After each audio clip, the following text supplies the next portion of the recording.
back. In today's video, you're gonna notice me a little bit heavier, a lot fluffier, and hella pregnant. So if you don't know, well, basically I'm 6 months and 2 days pregnant.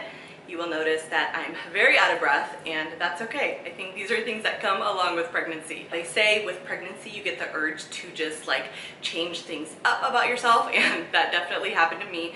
I woke up one day, I was like, I'm gonna dye my hair. If it falls off, it falls off. I'll wear a wig. It's okay. So to start off, I want to show you my before picture. Black, beautiful hair. Love me some black, long hair. But it was time for a change. So I seen these pictures on Pinterest, of course, Pinterest, which, you know, I was worried. Pinterest versus reality. Most times you get reality versus what you see on Pinterest, and thankfully I'm happy with my hair and the way it looks, but this inspo picture right here is exactly what I wanted. So now you see what I was going for, and then of course this is the after. These are the results that I got soon after. 3 weeks later. But let me show you everything that I bought, everything I needed, everything that I used now.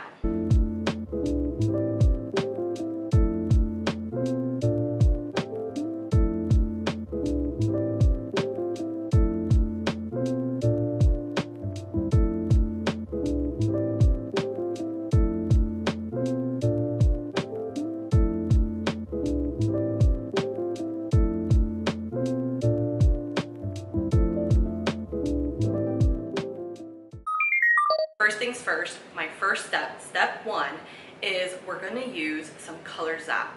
So basically I did some research. I was looking for something that wouldn't damage your hair, something that was able to remove color without bleach. That was my intention, without bleach. So I did my research and I did find Color Zap and Color Oops. Well, with the research, I also seen that Color Oops is really smelly, and with pregnancy, I'm already like super sensitive to smells, so I stayed, you know, far away from that, and I decided to go with the Color Zap. But apparently both do, I guess, the job the same way. I don't know, I've never tried the Color Oops. If you have, maybe you know a little bit more about it, you can leave a comment down below. But yeah, I ended up using 5 boxes of Color Zap. Do I think I needed the Color Zap? Honestly, I don't think I needed it, but I did use 5 boxes of Color Zap. Now, I wouldn't be able to tell you this process without saying that I used it, because what if you try it, you don't use the Color Zap, and then you don't get the results that you, or that I have, you know what I mean? So definitely just, if you're trying to do these steps, do it the way I did it, so that I guess you could achieve the same results. So basically the Color Zap removed the black, a lot of it, actually, and when I washed it out, it was really just like a dark, deep maroon color. So it did remove the black. It's not that I'm saying it didn't work. It definitely worked, but maybe because my hair was so dark, I was like, okay, is this even doing anything? So I ended up leaving that on for about 1 hour, and you know, regular shampoo, regular conditioner, and then I did add an extra step to my routine. I added a leave-in conditioner. So I wanted to make sure that during this entire process I was hydrating my hair and really moisturizing it as much as possible, providing as much conditioner as I could, because I knew this was going to be a hefty project, especially after seeing that the Color Zap did not necessarily give me the color that I thought would happen. I don't know. I really thought that it was going to bring it to a nice little caramely color, which it did not, and that's okay. I mean, years and years, again, of black box dye. So that's what happened. We washed it off, the shampoo, conditioner, and then hydrated with a nice leave-in conditioner. And I'll insert clips of the conditioners that I used, everything that I used. Oh, amazing. Feels such a huge difference in my hair with the few times that I've used those products. So definitely recommend. Okay, so we were good, we waited a week. That second step is here. It's time to bleach our hair. Yes, I said bleach, we have to bleach our hair, and that's why step number 1 was so crucial. Hydrate, condition, oil up your hair, and just add as much moisture as you possibly can, so that you can make sure that each section is really getting saturated and covered. Each strand is getting saturated. I will say this was a tough project considering how much hair I do have. I literally have hair for about 6 people. It goes down to my waist. It's very thick. A lion's mane here. So it was a lot to work with, especially doing it by myself. In a later clip you will see that I ended up needing an extra pair of hands, but for this first bleaching session I ended up just getting the quick blue powder dye along with 30 developer.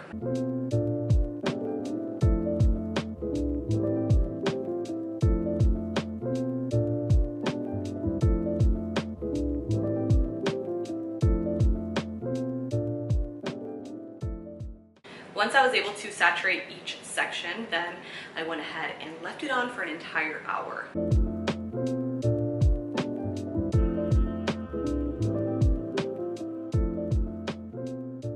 Now they say leave it on for 30 minutes to 1 hour. I left it on an hour. So that might have been a lot more damaging. I shouldn't have done that, but I did. That was the first time around, okay? A week later, we're at step 3. Again, we're gonna do the same exact process with bleaching. We're going to do 1 scoop of bleach powder and 4 tablespoons of developer. Well, I'm not saying that I only used 1 scoop. I hope I'm not communicating this, because I actually used, I think, a total of about 22 scoops for my entire head. But I'm just kind of giving you the ratio of how much, powder you need per developer, is what I'm trying to say. So we did the whole, mixture, but this time around I made sure to add conditioner to the bleach because, I'm bleaching my hair again. This is dangerous. At this point, I'm literally freaking out. My heart is beating. I was nervous. I kept telling Len, I don't know. I'm scared to bleach my hair again. I've watched many horror, not movies, but videos about just like hair bleaching and how they damage their hair and how their hair falls out, and that was just terrifying to me. So I made sure not to go that route. I added the conditioner, and here we go. We sectioned the hair again. We went through, we saturated each piece. We just made sure that the bleach was looking nice and pasty. If it doesn't look like toothpaste, is from what the professionals say, it doesn't look like toothpaste on your hair, then you're not doing it right. So I made sure I just glopped it on. I feel like the little brush applicator did its job. I mean, it did what it could do. But I do also feel like using and massaging the product with my hands was a lot better because it really saturated each strand and it didn't leave it like as blotchy or patchy as it did the first time around. So, I was using the brush, but I was also using my hands and just kind of moving it and massaging it into my hair.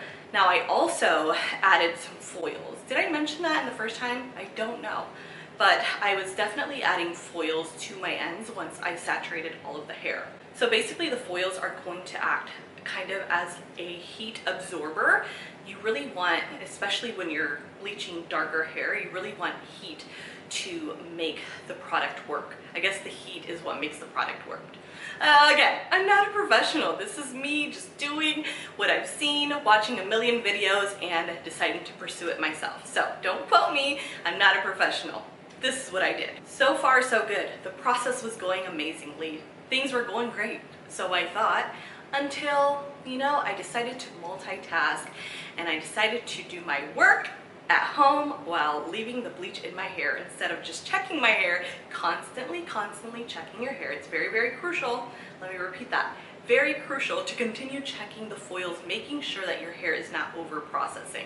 That being said, I did damage some areas. So the areas that I left on for an entire hour were the top section. So I ended up having to cut some bangs. They're actually pulled back right now, but I have just curtain bangs right now. It looks really pretty, but in the moment I was freaking the heck out. If you don't have black hair, do not even think about leaving bleach on your hair for an entire hour. So that was a big no-no, and I do regret that, but it is what it is. You do, you live, you learn, and you don't repeat. That's just the rule of thumb. Moving on to the next step, we're going to bleach our roots. I don't think I mentioned it, but one of the most important steps is to not bleach your roots during this entire process. You want to leave your roots for last, and reason being is because you will get hot roots. Your roots are just the most fresh, the newest hair. It doesn't have product on it, so bleaching your roots will definitely just speed up the process so quickly. You can leave it on for like 15 minutes and you're literally gonna look like a chick because it's just gonna be like yellow everywhere, and at least that's what happened to me. Even though I waited literally till the last step, well, one of the last steps to bleach the roots. So here we are, we waited an entire week since that second bleaching, right? We waited an entire week because we're not gonna bleach back to back to back, right? I hope you guys are like really getting the gist of this, because we don't want to damage our hair, do we? I mean, you probably could if you're a professional, but if you're anyone like me, an amateur, then you do not want to bleach your hair back to back. I waited an entire week, and during that week, what did we do? We conditioned, we hydrated, we, oiled it up. We made sure to mask it up, leave-in conditioners, all that jazz. Okay, I ended up having to bleach my roots 2 times, and you'll see that here in an upcoming clip where I actually needed lens help. So that was my extra set of hands that were very crucially needed. Now let me say, he's not a professional. He has never, I don't think, even touched hair dye in his entire life. So him doing this for me was just like, ah! And he was so nervous as well. He was like, what if I ruin your hair? What if I'm doing this wrong? I don't know what I'm doing. But I guided him through it. I kind of just helped him through it. And one thing that I wanted to mention is that, I don't know if you noticed, but in this clip where he was helping me out, I actually did not wear any gloves, which was a no-no. Like, you never want to bleach your hair and not wear gloves. I did get some hot roots, and I did damage some areas where they were like snapping off, but luckily not too much. I'm satisfied with just damaging about 3% of my hair versus 100% of my hair or 50% of my hair. So I'm not gonna lie and say, oh, my hair is perfect, it's not dry. No, it's very, very, dry right now, but luckily it's not like where I can't brush it, where I'm too scared to brush it. It's not snapping off. It's just more so dry. Once the bleach was in my hair for about 15, I would say 20, 25 minutes, I went ahead and washed it off. I conditioned it, I deep conditioned it, but this time around, I did not add any like leave-in conditioners, any oil treatments, any like hair masks, nothing like that. I just made sure to deep condition while in the shower and then rinse it all off. Now, a very, very important factor that I don't think I mentioned is that when washing your hair from the bleach, you never want to go in with like freezing cold water. I know a lot of people say that you should because it's supposed to be good for your hair. Well, not when working with bleach, and I learned this from Brad Mondo. He actually talked about not going in with really cold water. You should actually go in with lukewarm water when washing out any bleach from your hair, because the last thing you want to do is shock your hair, because then you'll get like worse results. So I definitely followed that rule. I did not wash my hair with cold water. In fact, it was just lukewarm. So lukewarm water, rinsed it all off and called it a day. So on to the final step. We're going to go ahead and deposit the color that we desire. Finally, we're done with the bleaching process and we get to finally add some color, make ourselves look a little bit better. With the whole bleaching process, I will say there were lighter areas, darker areas, which I think in turn helped with the dimension. So as you'll look at my hair, you'll see that it's not all necessarily one color. There's darker red, there's lighter reds, there's a little bit of orange, there's a little bit of everything going on. Now, this is just the first application of the vegan hair dye that I used. So the hair dye that I decided to go with initially was actually the Loreal Hicolor Hilights. So for years and years and years, I really wanted to use this product. I think back 9 years ago when I seen Nicole Guerrero talk about her red hair and how she used that Loreal Hicolor Hilights in whatever magenta to like redo her hair. So ever since, I knew I really wanted one day to have that color. Now, instead of the magenta, the one that I bought was actually in copper because, like I said, I want to be a little ginger for once in my life.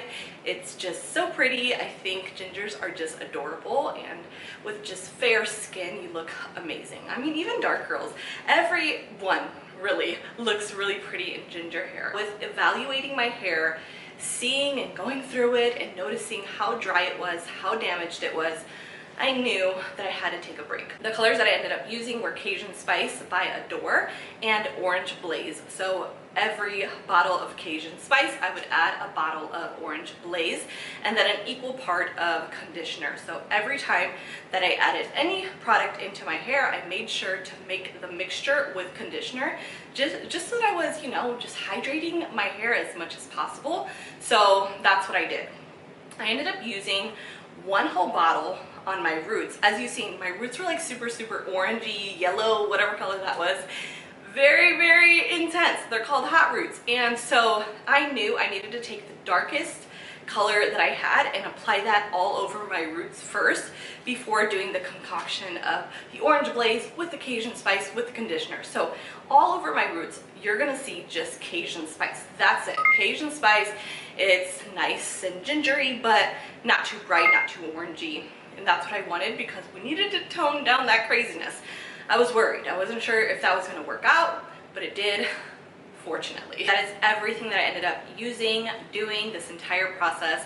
I know, very lengthy, a lot of info, but I will make sure to add a reminder like tab, as well as a price list of everything I ended up using, how much everything cost. That way you can have like a reference point, I guess, and you can compare how much hair I have and kind of get an idea of what it would be to do something like this yourself, you know what I mean?